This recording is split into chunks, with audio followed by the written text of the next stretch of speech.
أيها المشاهدون الكرام، أيها المشاهدون في كل مكان على الأرض الأردنية وعلى امتداد بثنا في الوطن العربي، كعادته في التواصل الدائم مع أبنائه في كل مكان، حضرة صاحب الجلالة الملك الحسين يشرفنا في هذه اللحظات ومعنا على الهواء مباشرة في استديو 60 دقيقة.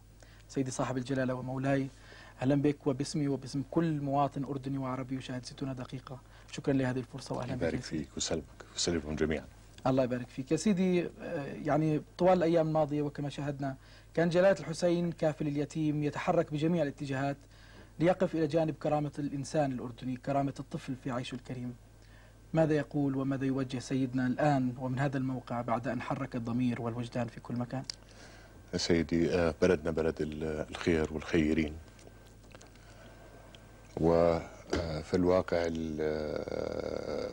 المأساة اللي عشناها جميعا خلال هذه الفترة تركت في نفسي آثار عميقة ودامية.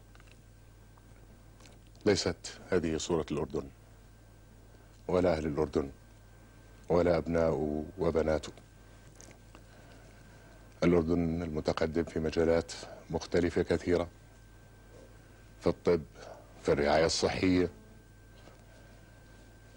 وفي مجالات العمل والبناء.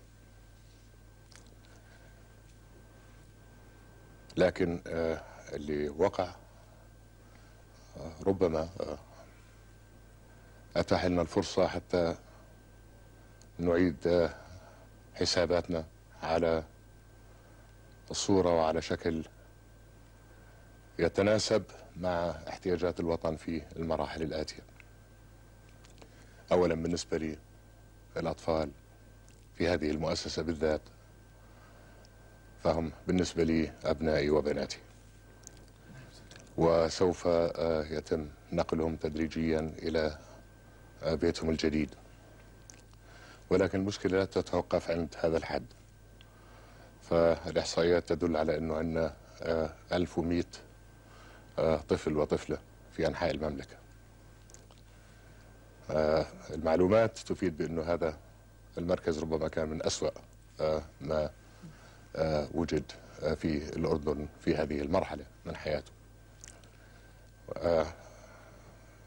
عما أتابع والاتصالات جارية لدراسة الوضع ككل، وإن شاء الله في وقت قريب تتخذ الإجراءات اللازمة، وإذا اقتضى الأمر فسأمر بنفسي على معظم المراكز اللي تحتاج إلى متابعة بشكل خاص لنرى ما هو ممكن عمله وإجراؤه. فالقضية ليست قضية شريحة معينة، وإنما قضية كل أبنائنا وبناتنا، والمسألة في منتهى البساطة. فأما اليتيمة فلا تقهر، ولا تزر وازرة وزر أخرى. هذه الأرواح البريئة في حاجة إلى رعاية، وإلا نكون تخلينا عن إنسانيتنا ولا قيمة لنا في هذه الحياة.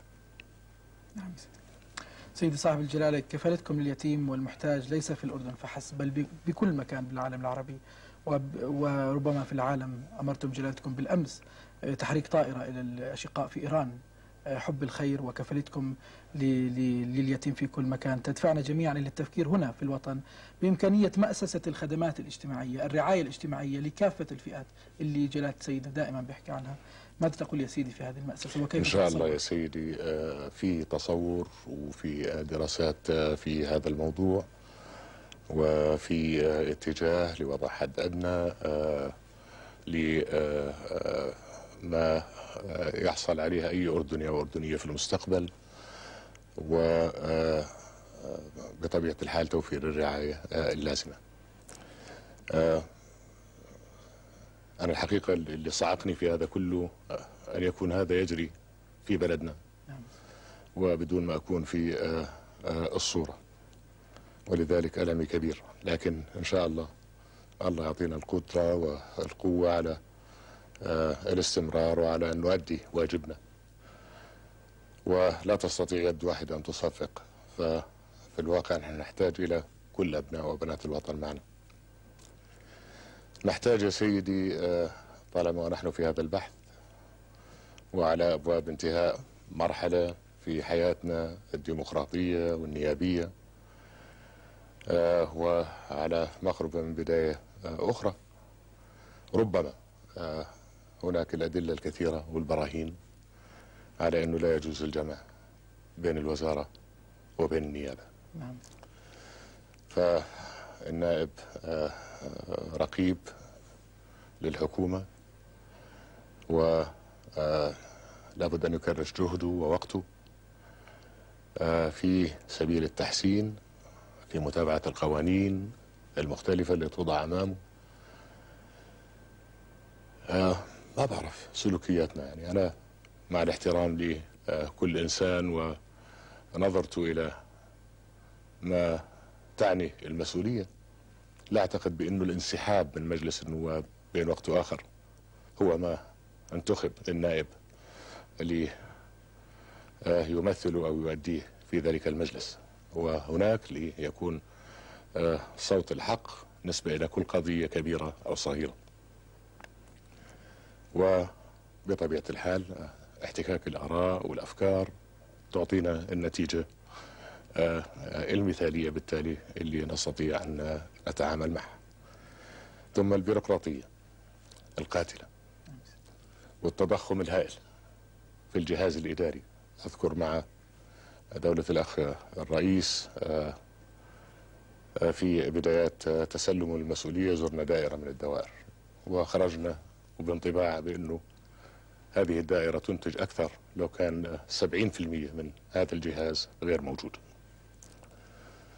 طبعا هناك حالات إنسانية، هناك مسؤوليات كبيرة ترتبت علينا في 67 وفي 90، وأيضا ربما قضية الجمع بين النيابة والحكومة هي من أسباب تفاقم المشكلة من حيث حرص الإنسان على أن يخدم الجماعة القريبين منه ربما على حساب المصلحة العامة. كيف نخرج من هذا الإطار الضيق إلى الإطار الأوسع؟ أنا حتى قضية التمثيل في الحكومة نسبة إلى مناطق مختلفة أراه في غير محله.